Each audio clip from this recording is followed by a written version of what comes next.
சகோதரர்களுக்கு வணக்கம். நான் கர்நாடகாவிலேருந்து வரேன். பாகிஸ்தானில் ரெண்டு விதமான முஸ்லீம்கள் இருக்காங்க. அது சரியாக எனக்கு தெரியல. அவங்க ரெண்டு பேரும் ஒருத்தர் ஒரு முஸ்லீமை இன்னொருத்தரை கொன்னுன்னு இருக்காங்க சொல்லிட்டும் இருக்குது. இதை பற்றி நம்ம ஊர்லேயும் இருந்தவங்க நீ இந்த ப்ரோக்ராமுக்கெல்லாம் போகக்கூடாது, அவங்க அந்த மாதிரி சொல்கிறாங்க, இந்த ப்ரோக்ராமுக்கு வரணும், நீ எங்கிட்ட வா, நான் சொல்லித்தரேன்னு சொல்லிட்டு இப்படியெல்லாம் சொல்லிட்டு இருந்தாங்க. இந்த வேத பாவங்கள் எல்லாம் ரெண்டு முஸ்லீம்களுக்குள்ள எதுக்காக வரணும்னு தயவுசெய்து சொல்லுங்கள். அதாவது பாகிஸ்தானில் ஷியா என்றும் சன்னி என்றும் இரு பிரிவாக இருந்து கொண்டு ஒருவருக்கு எதிராக ஒருவர் தாக்கல் நடத்துகிறார்களே, அவங்களும் முஸ்லீம் இவங்களும் முஸ்லீம் தானே, அவங்கள ஒற்றுமைப்படுத்துவதற்கு என்ன வழி, அவங்களுக்குள்ள வேறுபாடு என்ன அப்படின்னு கேட்குறாங்க. பாகிஸ்தானில் மாத்திரம் இல்லாமல் நம்ம நாட்டிலேயும் இருக்கிறாங்க. அந்த மாதிரி அளவுல பெரிய அளவுல கலவரம் பண்ணுற அளவு இல்லாட்டா கூட இங்கே கூட என்ன செய்யறாங்க, முஸ்லீம்கள்ல பலவிதமான பிரிவுகள் இருக்கத்தான் செய்கிறார்கள். அப்ப இந்த பிரிவுகள் இருக்கிறதுக்கு என்ன காரணம் என்று சொன்னால், இஸ்லாம்ங்கிறது திருக்குரான்ல உள்ளதான் இஸ்லாம். இது பொதுவாக எல்லாரும் தெரிஞ்ச விஷயம். முஸ்லீம்களுடைய வேதம் என்ன என்று கேட்டால், இந்து சகோதரர்கள் கிறிஸ்தவர்களே சொல்வார்கள் குரான் தான் என்று சொல்லி. குரான் எங்களுடைய வேதம். அதே மாதிரி அந்த குரானை யார் வழியாக எங்களுக்கு வந்தது என்று சொன்னால், முகமது நபி வழியாகத்தான். அவர் இறைவனுடைய தூதர் என்று நாங்கள் நம்புகிறோம். அவங்க வழியாக எங்களுக்கு கிடைத்தது அவர் இறைவனுடைய தூதர். அப்ப முகமது நபி எதுவெல்லாம் சொன்னார்களோ அதுதான் இஸ்லாம். குரான்ல என்னவெல்லாம் இருக்கிறது அதுதான் இஸ்லாம். இது அடிப்படை. இந்த அடிப்படையை விளங்காத காரணத்தினால தான் முஸ்லீம்களும் பிளவுபட்டு போகிறார்கள். விளைக்கணும், குரான்ல உள்ளபடி நடந்தால் எல்லா முஸ்லீம் ஒரே மாதிரி இருப்பாங்க. முகமது நபி சொன்னபடி நடந்தால் எல்லாரும் ஒரே மாதிரி இருப்பார்கள்.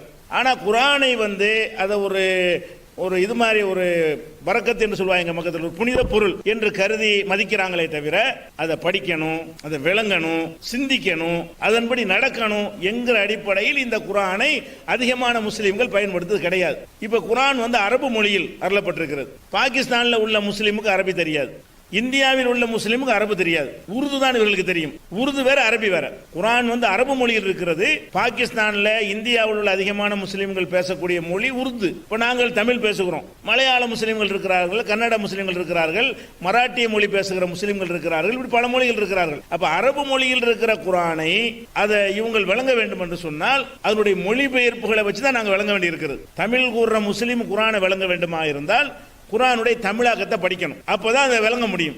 ஆனால் அதுல ஒரு வேதனையான ஒரு விஷயம் என்னவென்று கேட்டா, குரான் தமிழில் மொழிபெயர்க்கப்பட்டு, புரிஞ்சு கொள்வதற்காக சொல்றேன், தமிழில் மொழிபெயர்க்கப்பட்டு ஒரு 65-70 ஆண்டு தான் ஆகுது. அப்ப 1400 ஆண்டுகளாக இங்க முஸ்லிம்கள் இருக்கிறார்கள். குரான் அவங்கள்ட்ட இருக்கிறது. அது ஒரு மந்திரத்துக்கு உரியது என்று விளங்கி வைத்திருக்கிறார்களே தவிர அது விளங்கி சிந்தித்து வாழ்க்கை நடத்துவதற்கு உரியது என்று விளங்குவதற்கு தமிழ் மொழியில் குரானை கொடுக்கவே இல்லை. ஏதோ அல்லாவிடமே ஒரு வேதம் அப்படின்னு சும்மா வாசிப்பாங்க. வாசிக்கிறத எல்லா முஸ்லீம் கத்து வச்சிருக்கிறாங்க, மீனிங் தெரியாது. குரானை எல்லா முஸ்லீமும் அதிகமான 99 முஸ்லீம்கள் வாசிச்சிருவார்கள், பொருள் தெரியாது. பொருள் தெரியாமல் வாசிப்பதற்கு கற்றுக் கொடுத்து அது ஒரு நல்லது கெட்டதுக்கு, ஒரு வீடு குடி போறது நல்ல காரியம், அதுக்கு குரானை ஓதுவாங்களே தவிர குரான்ல என்ன இருக்குன்னு தெரியாது.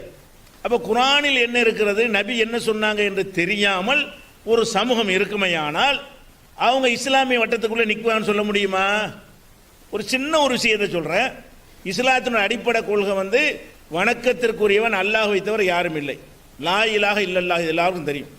ஒருத்தன் முஸ்லீமாக ஆவதாக இருந்தால் இதை ஏற்றுக்கொண்டாதான் முஸ்லீமாக முடியும்.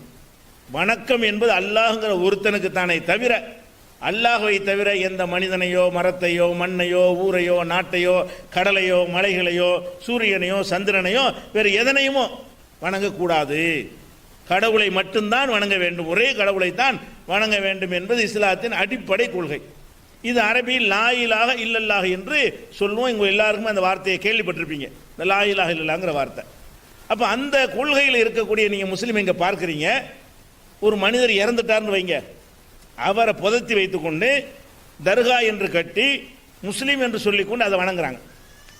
அங்க இருக்கிற ஒரு மனிதர் தர்கான்னு சொல்றாங்களே, அந்த தர்காவில் ஒரு மனிதர் தான் இறந்து போனார், அவரைத்தான் புதைச்சி வச்சிருக்கிறாங்க. அவரை புதைச்ச இடத்துல தான் தர்கா மாதிரி கட்டி வைத்து அவர்கிட்ட போய் கும்பிடுறாங்க, வழிபடுறாங்க. இது இஸ்லாமா இருக்க முடியுமா? முஸ்லீம் தான் செய்யறாங்க. முஸ்லீம் செய்கிறார்கள், குர்ஆன்ல இப்படி செய்யக்கூடாதுன்னு இருக்கிறது. முஸ்லீம்கள் இப்படி செய்கிறார்கள், நபிகள் நாயகம் இப்படி செய்யக்கூடாதுன்னு சொல்லிவிட்டார்கள். எந்த சமாதியும் கட்டக்கூடாது, சமாதியில் வழிபாடு பண்ணக்கூடாது, இருந்தவர்களை கொண்டாடக்கூடாது, விழா நடத்தக்கூடாது என்றெல்லாம் நபிகள் நாயகம் அவர்கள் எச்சரித்திருக்கிறார்கள். அந்த எச்சரிக்கை தெரியாமல் இஷ்டத்துக்கு எதையாவது செய்து கொண்டு அதை இஸ்லாம்ங்கிற கலர்ல அவங்க சொல்றாங்க. அப்போ இப்போ ரெண்டு குறிப்பு ஆயிருமா இல்லையா? இப்போ நாங்கள் சொல்லுவோம் இந்த தர்காக்கள் இஸ்லாத்தில் இல்லைன்னு சொல்லுவோம். பள்ளிவாசல் இருக்கிறது. பள்ளிவாசல்னா ஒரே இறைவனை வணங்குவதற்காக கட்டப்பட்ட வெறும் இடம். அங்கே யாரும் அடங்கியிருக்க மாட்டாங்க, யாரும் புதைக்கப்பட்டிருக்க மாட்டாங்க, எதுவுமே இருக்காது. சும்மா ஒரு கட்டடமாக இருக்கும், இந்த பில்டிங் மாதிரி ஒரு கட்டடம், அவ்வளோதான். இப்படித்தான் பள்ளிவாசல் இருக்கும். தர்கா என்பது எப்படி இருக்கும் என்று கேட்டால், யாரோ ஒருத்தர் 100 வருஷம் 200 வருஷம் 300 வருஷம் 400 வருஷத்துக்கு முந்தைய இறந்துருப்பார்.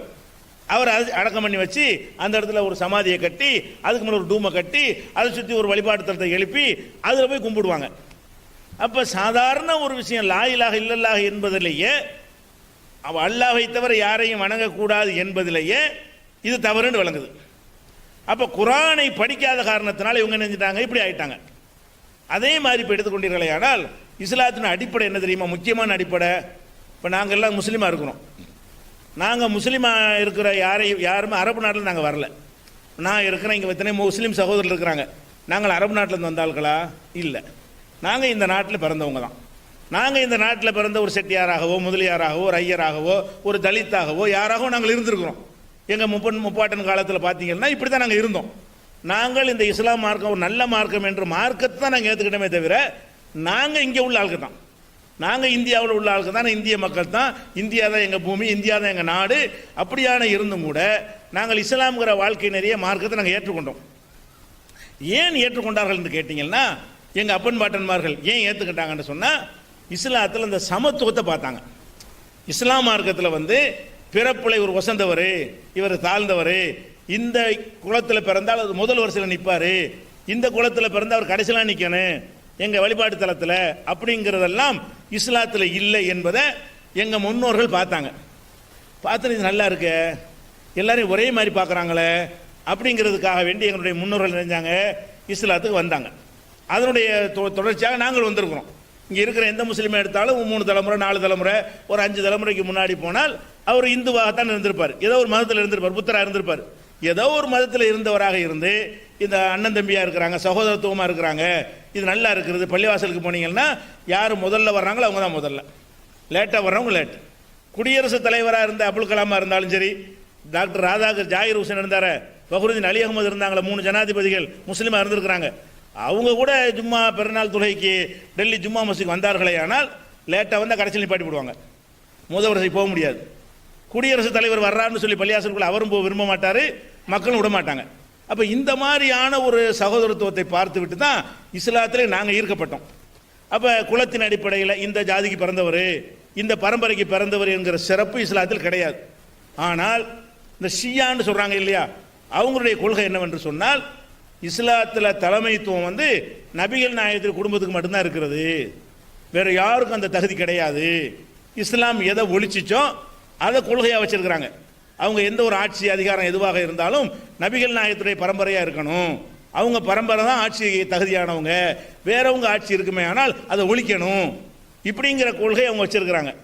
அப்போ இஸ்லாத்தில் இந்த பிறப்பின் அடிப்படையில் எந்த குலம் எந்த கோத்திரம் என்ற அடிப்படையில் சிறப்பு இல்லைன்னு சொல்லி இருக்கும்போது, நபிகள் நாயகம் அதை சொல்லி இருக்கும் பொழுது இவங்க என்ன பண்ணுறாங்க, ஒரு குறிப்பிட்ட குடும்பம் நபிகள் நாயகத்துடைய குடும்பம், நபிகள் நாயகத்துக்கு சிறப்பு இருக்கிறது, அவங்களுடைய குடும்பத்துக்கு சிறப்புங்கிறது கிடையாது. அவங்க நல்லவங்களா இருந்தால் அவங்க சிறந்தவங்களா இருப்பாங்க, அவங்க கெட்டவங்களா இருந்தால் சிறந்தவங்களா இருக்க மாட்டாங்க.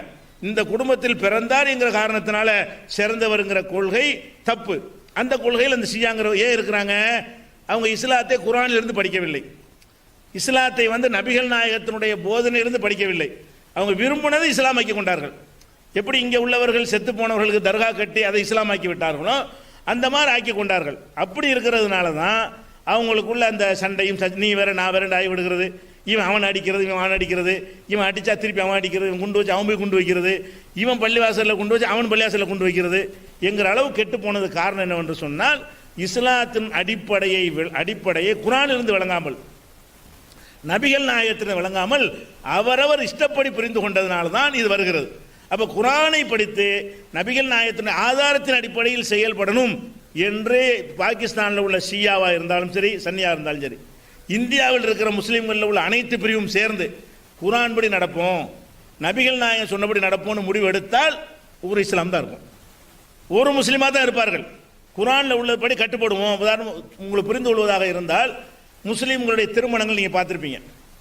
அந்த திருமணங்களில் அதிகமான வரதட்சணை கொடுக்கக்கூடிய ஒரு சமுதாயமாக எங்கள் சமுதாயம் தான் ஒரு 25 வருஷமாக முதலிடத்தில் இருந்து கொண்டிருக்கிறது. வரதட்சணை கொடுக்குறாங்க யாரு? எங்கள் ஆள் தான் ஜாஸ்தியாக கொடுப்பாங்க. நீங்கள் எல்லாம் மற்ற சமுதாயத்தில் சில நகைகளை போட்டுருவீங்க. எங்கள் சமுதாயத்தில் சில பணக்காரர்கள் வாழ்கிற ஊர்களுக்கு போனீங்கன்னு சொன்னால் ஒரு பெண்ணை பெற்றா கம்பல்சரி வீடு கொடுக்கணும். ஒரு வீட்டினுடைய பதி பல கோடி.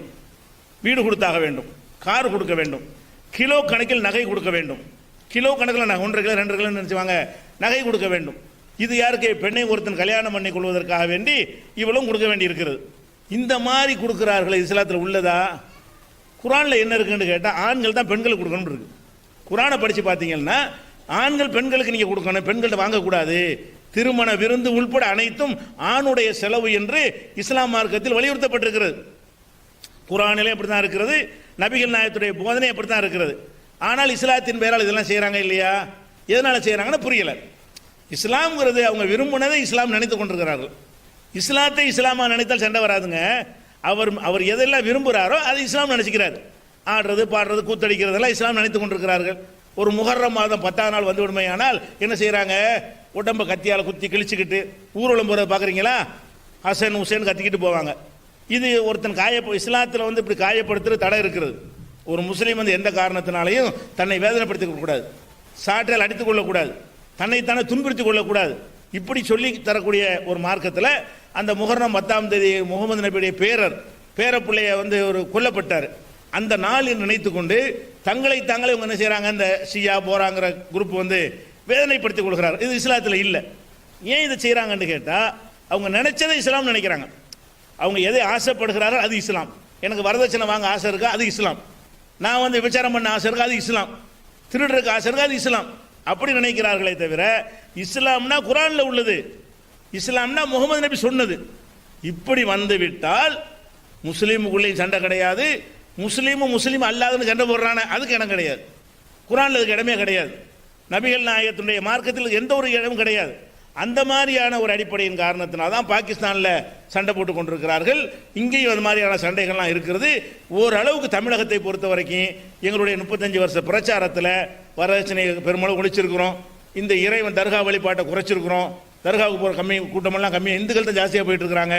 முஸ்லீம்கள் எல்லாம் போவதை பெருமளவுக்கு குறைத்திருக்கிறோம். விலங்கு குரானை விளங்க வைத்து நபிகள் நாயகத்தினுடைய பொன்மொழிகளை எடுத்து சொல்லி இப்படி தான் சொன்னாங்க என்று சொல்லும் பொழுது மக்கள் திருந்தி வர்றாங்க.